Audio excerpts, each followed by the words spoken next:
ক্যাম্পাসের ভিতরে এবং বাইরে দুই জায়গায় এটা হয়ে থাকে যে ক্যাম্পাসের অভ্যন্তরে যে ভবঘুরদের যে অবস্থানটা, এটা কিন্তু প্রত্যেকটা শিক্ষার্থী অনিরাপদ ফিল করে। এটা রোকেয়া হল বলেন, শামসুন্নাহ হল বলেন, আর বাইরের তিনটা ক্যাম্পাসের এরিয়ার বাইরে যে তিনটা হল আছে, এই তিনটা হলের মেয়েরাও ফিল করে। তো এক্ষেত্রে আমি তাদের নিরাপত্তার বিষয়টিকে অবশ্যই জোর দেব।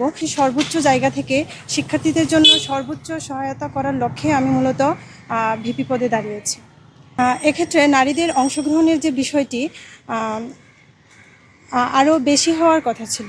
বিগত ডাকসুর যে ইতিহাস, সেগুলোতে যদি আমরা সুষ্ঠু নির্বাচনের সুষ্ঠু পরিবেশ এগুলো দেখতে পেতাম, অবশ্যই এই নির্বাচনে নারীদের অংশগ্রহণ আরও বেশি লক্ষ্য করা যেত। সো আমার মনে হচ্ছে যে ওই আশঙ্কা থেকে যে তাদের নিরাপত্তা, জীবনের স্বাধীনতা, নিরাপত্তা, ওই বিষয়গুলোর কথা চিন্তা করে অনেক বোন শিক্ষার্থীরা হয়তো এই নির্বাচনে অংশগ্রহণ করেনি। তারপরেও যতটুকু করেছে সেটা ভালো একটা রেশিও। পরবর্তী ডাকসু নির্বাচনে আমরা যদি এবার ডাকসু নির্বাচনের পরিবেশটা সুষ্ঠু করতে পারি, তাহলে পরবর্তী ডাকসু নির্বাচনে আমি আশা করি এই নারীদের অংশগ্রহণটা আরও বৃদ্ধি পাবে। 3টি হল বলতে আমার তো পরিকল্পনা আছে পুরো বিশ্ববিদ্যালয়কে নিয়ে। তো হলের যে তারপরেও 3টি হলের মেয়েরা যেহেতু ক্যাম্পাসের মোটামুটি একটু বাইরে থাকে, তাহলে তাদের যে ব্যারিয়ারগুলো এগুলি একটু বেশি ফেস করা লাগছে। তো এগুলোর ক্ষেত্রে আমি নিজেও বঙ্গমাতা হলে যেহেতু, তো আমার নিজেকেও ক্যাম্পাসে যেতে হলে বিভিন্ন ধরনের বাধার সম্মুখীন হতে হয়। যেমন কিছুদিন আগেও বৃষ্টির কারণে আমরা দেখতে পেয়েছি রাস্তায় পানি জমে গিয়েছে, যার কারণে স্টুডেন্টরা ক্লাসে যেতে পারছিল না, অথবা গেলেও রিক্সা 80 টাকা 100 টাকা এরকম 2 গুণ 3 গুণ ভাড়া দিয়ে যেতে হচ্ছে। তো এটা এক ধরনের বৈষম্য। এক্ষেত্রে প্রশাসনকে আমি ইনশাল্লাহ প্রশাসনকে প্রেশারাইজ করব যেন এই সমস্যাটা শিক্ষার্থীদের ফেস না করে, যেন যে বৃষ্টি আসলে পানি জমে থাকার বিষয়টি যেন সিটি কর্পোরেশনের সাথে কথা বলে তারা নিশ্চিত করে যেন যথাযথ সময়ে পানি নিঃসরণ হয়ে যায়।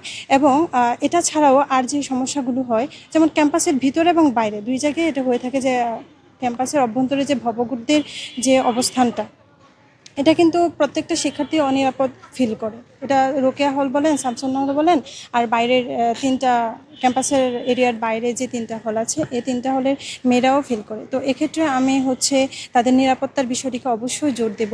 এবং যে বিষয়টি সবচেয়ে কষ্টকর, যেমন হলের মধ্যে মেয়েদের যে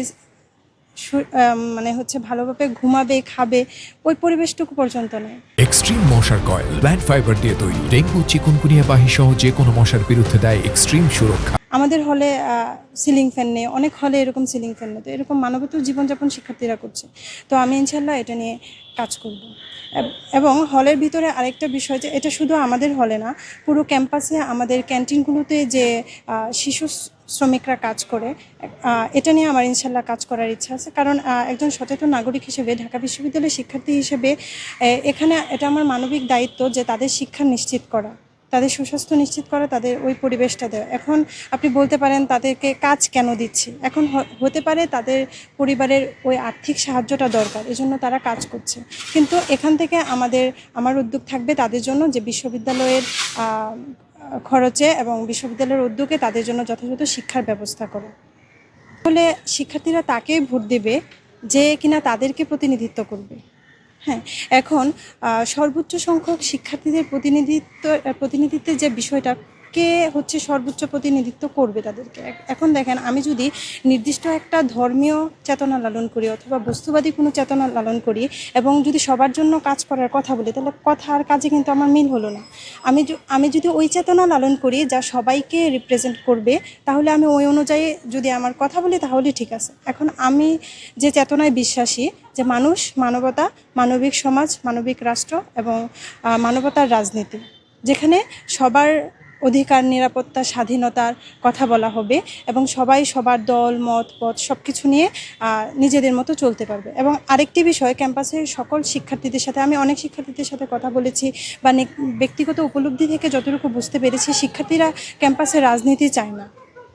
এটা আমরা সবাই জানি যে তারা ক্যাম্পাসের রাজনীতির ঘোর বিরোধী, কারণ তারা চায় না লেজুর ভিত্তিক রাজনীতি আবার চালু হোক, তাদের শিক্ষার্থীদের যে অধিকার সেটা থেকে তারা বঞ্চিত হোক। আমি মূল যে জিনিসটা, সেই জায়গায় পরিবর্তনটা আনতে চাচ্ছি।